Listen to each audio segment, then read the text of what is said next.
নমস্কাৰ সকলোকে আমাৰ নতুন এটা ভিডিঅ'লৈ স্বাগতম জনালো। মই হৈছো পবিত্ৰ বৰা আৰু আপোনালোকে চাই আছে ষ্টাডি পবিত্ৰ। আজিৰ ভিডিঅ'টোত আমি Assam police SI AB UB তাৰ বাবে কিছুমান ইম্পৰ্টেন্ট কুৱেশ্যন লৈ আহিছো। বহুতে কমেন্ট কৰি আছিলে যে কুৱেশ্যনসমূহ লাগে। যোৱা কেইটা বছৰত যিসমূহ কুৱেশ্যন আহিছে তেনেধৰণৰ কুৱেশ্যনসমূহ আনিব লাগে। গতিকে আমি তেনেধৰণৰ ইম্পৰ্টেন্ট কুৱেশ্যনসমূহ লৈ আহিবলৈ চেষ্টা কৰিছো।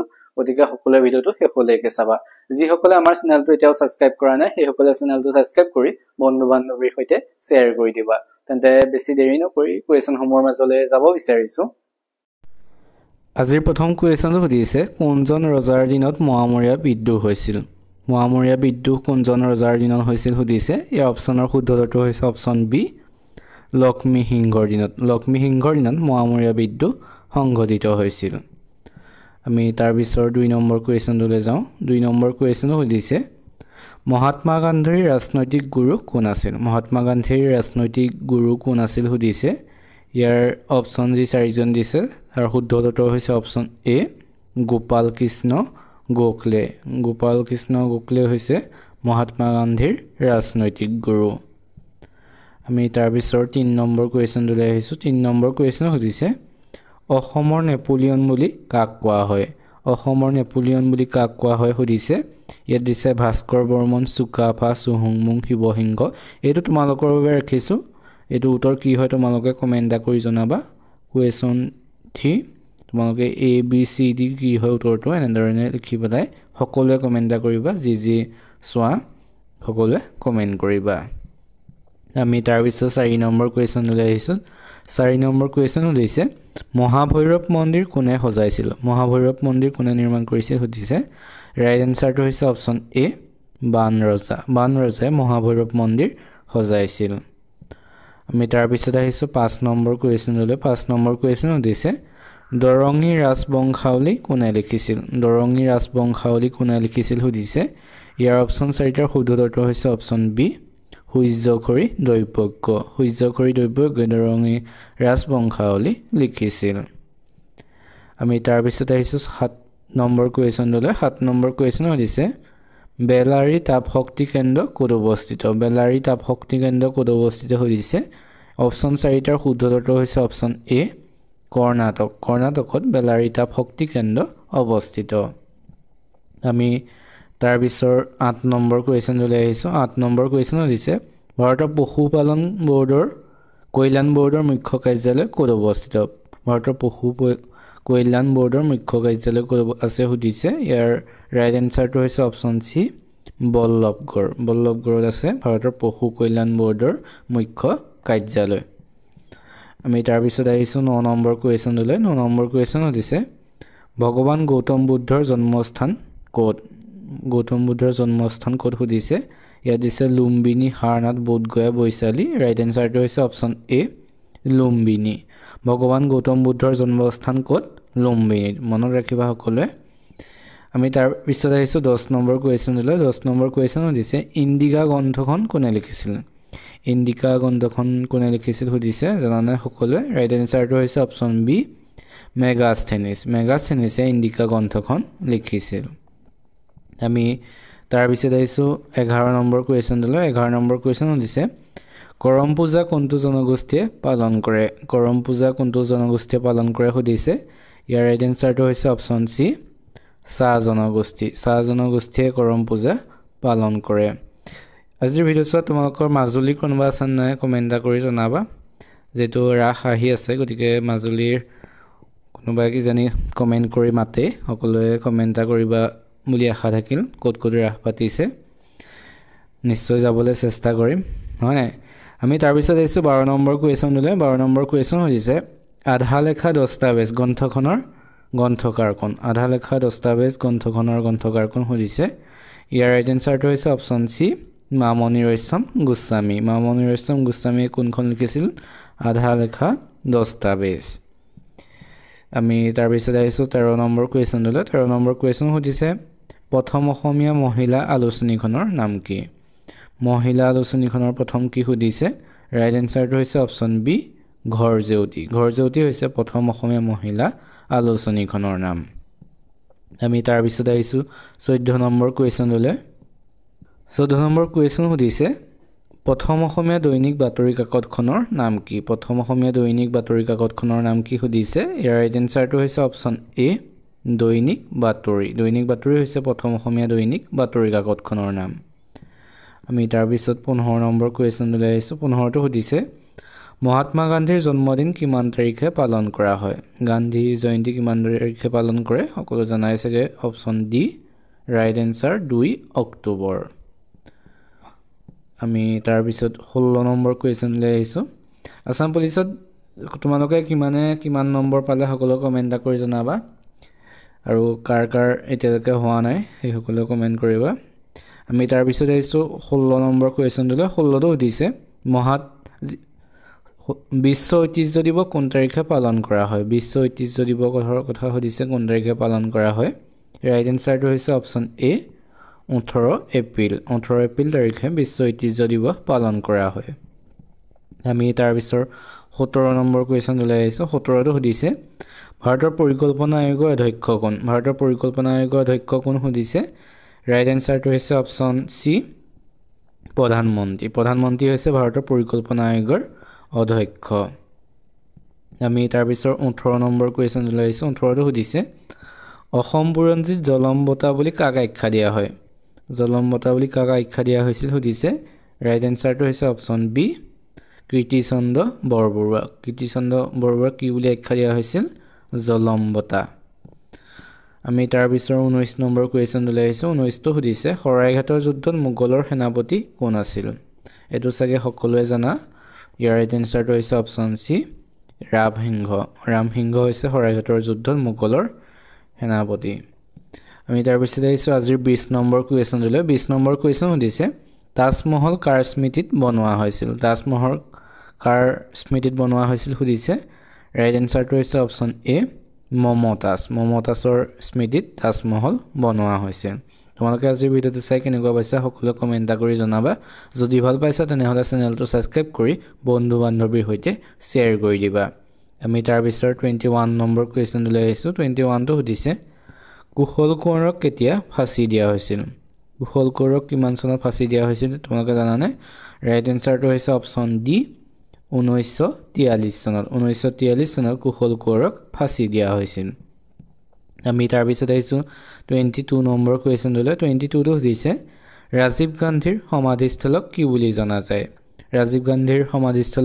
জনা যায় সুধিছে ৰাইট এনসাৰটো হৈছে অপচন সি বীৰভূমি বুলি কোৱা হয় ৰাজীৱ গান্ধীৰ সমাধিস্থলক আমি তাৰ পিছত আহিছো কোৱেশ্চনটো লৈ 23 নম্বৰ কোৱেশ্চনটো আৰু বহুতে যেটো লৰাখিনিৰ 60 ভিতৰত বহুতে হয়তো 49 আৰু বহুতে 50 ওপৰতে পাইছে 49 তেনে ধৰণৰ পোৱাখিনি হয়তো মনচন মাৰি দিছে তেনে মনচন মাৰিব নালাগে তোমালোকে ৰিটেনটো ভাল কৰি দিবা যেটো তোমালোকৰ ফিজিক্যাল নম্বৰ কমিলে হেতু তোমালোকে ৰিটেনত উঠাই দিবলৈ চেষ্টা কৰিবা গতিকে তোমালোকে পঢ়া-শুনাটো ভালদৰে কৰা ইংলিশ ম্যাথছ এবোৰ অলপ বেছিকৈ চাবা গতিকে সকলোৰে ভাল হ'ব আমি তাৰ পিছত 23 টোত আহিছো মহাত্মা গান্ধীৰ সবৰমতী আশ্ৰমখন কোন ৰাজ্যত অৱস্থিত মহাত্মা গান্ধীৰ সবৰমতী আশ্ৰম কোনখন ৰাজ্যত আছে ৰাইট এনসাৰটো হৈছে অপচন বি গুজৰাটত আছে সবৰমতী আশ্ৰমখন আমি তাৰ পিছত আহিছো 24 নম্বৰ কোৱেশ্চন লৈ 24টো সুধিছে নাবাৰ্ডৰ মুখ্য কাৰ্যালয় ক'ত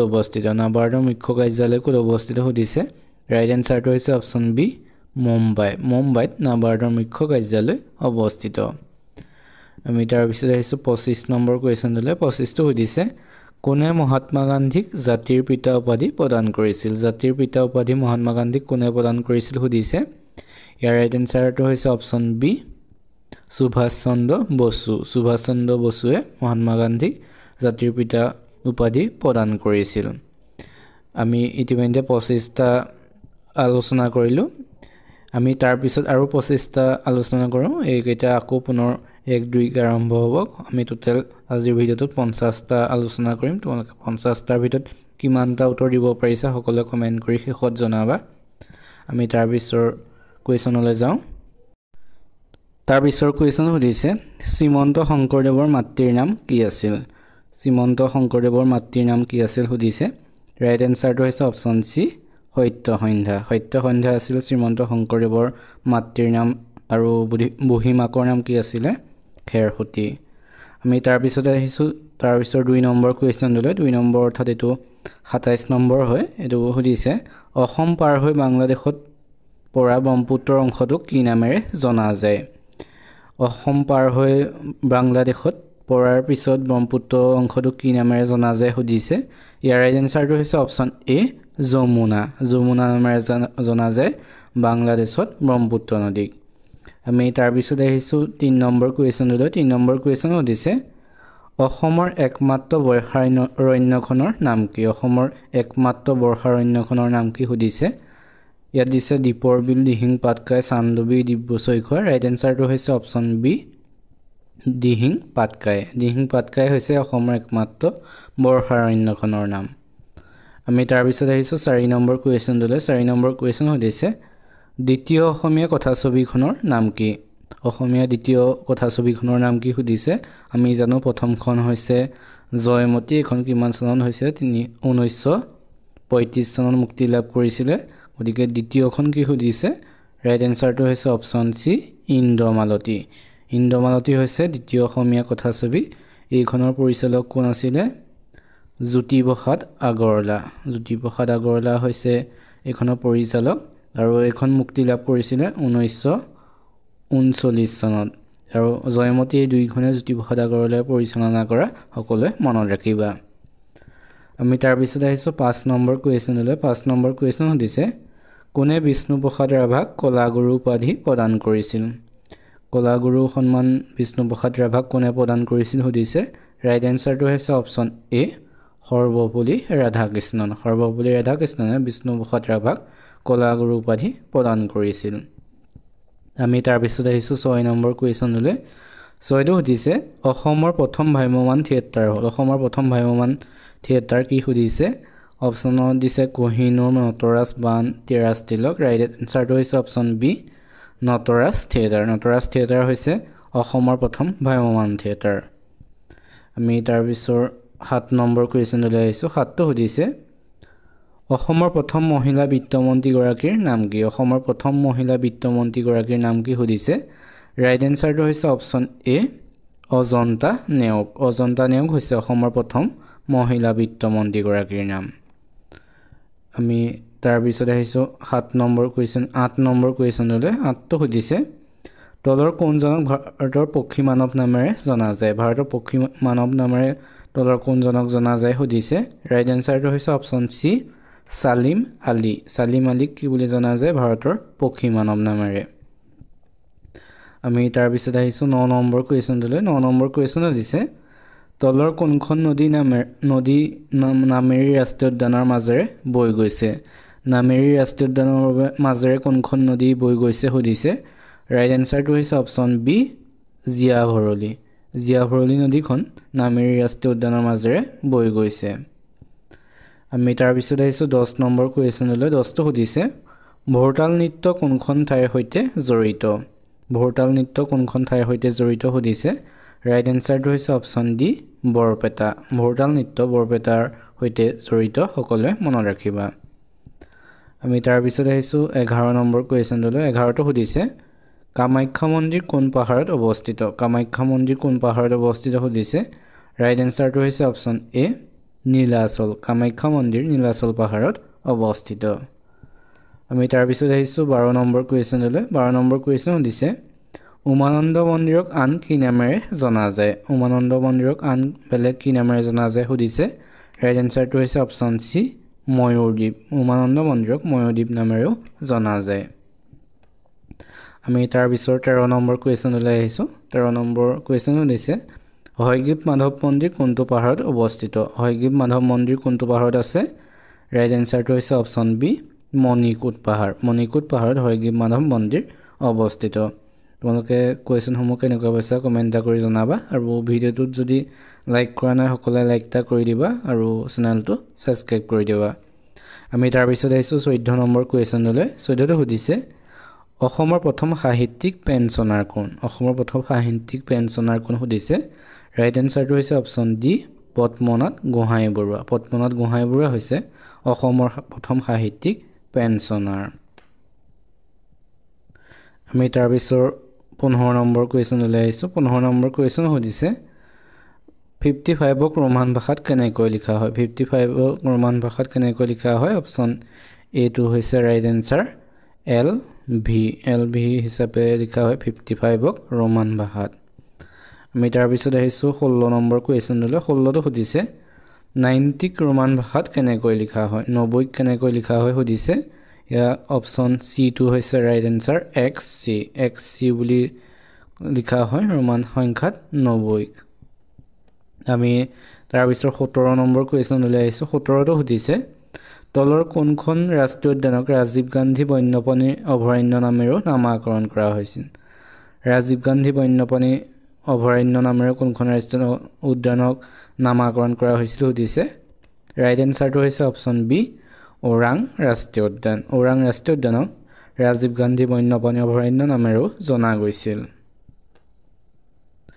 আমি তাৰ পিছত আহিছো 18 নম্বৰ কুৱেশ্যন লৈ 18 টো সুধিছে দাদা সাহেব ফাল্কে বঁটা বিজয়ী প্ৰথমজন অসমীয়া কোন আছিল দাদা সাহেব ফাল্কে বঁটা বিজয়ী প্ৰথমজন অসমীয়া কোন আছিল সুধিছে ৰাইট এনসাৰটো হৈছে অপচন ডি ভূপেন হাজৰিকা হৈছে দাদা সাহেব ফাল্কে বঁটা বিজয়ী প্ৰথমজন অসমীয়া আমি তাৰ পিছত আহিছো 19 নম্বৰ কুৱেশ্যন লৈ 19 টো সুধিছে কটন কলেজ কোন চনত স্থাপন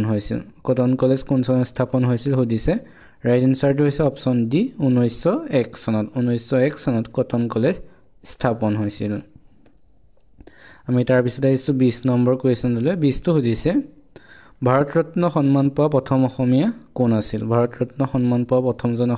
আছিল সুধিছে ৰাইট এনসাৰটো হৈছে অপচন সি গোপীনাথ বৰদলৈ হৈছে ভাৰত ৰত্ন সন্মান পোৱা প্ৰথমজন ব্যক্তি আমি তাৰ পিছত 21 নম্বৰ কুৱেশ্যন লৈ আহিছো 21 টো সুধিছে কথক কোনখন ৰাজ্যৰ শাস্ত্ৰীয়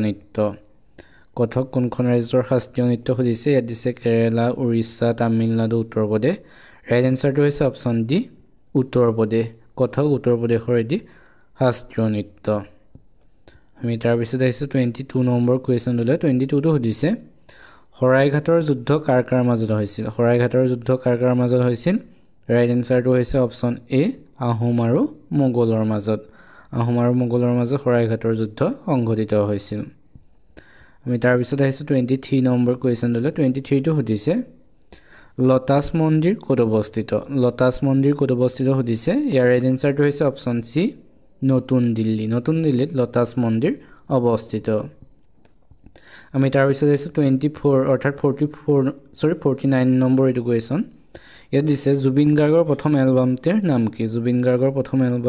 কি সকলোৱে জানাই চাগে অপচন বি হ'ব ৰাইট এনসাৰ অনামিকা হৈছে জুবিন গাৰ্গৰ প্ৰথম এলবামটোৰ নাম তাৰ পিছত আহিছো আজি শেষৰ কুৱেশ্যন অৰ্থাৎ 25 আৰু এটো আমি যদি টোটাল কৰোঁ আগত 25 এতিয়া 25 অৰ্থাৎ 50 এটো হৈছে 50 নম্বৰ কুৱেশ্যন সুধিছে দিন ই ইলাহি কোনে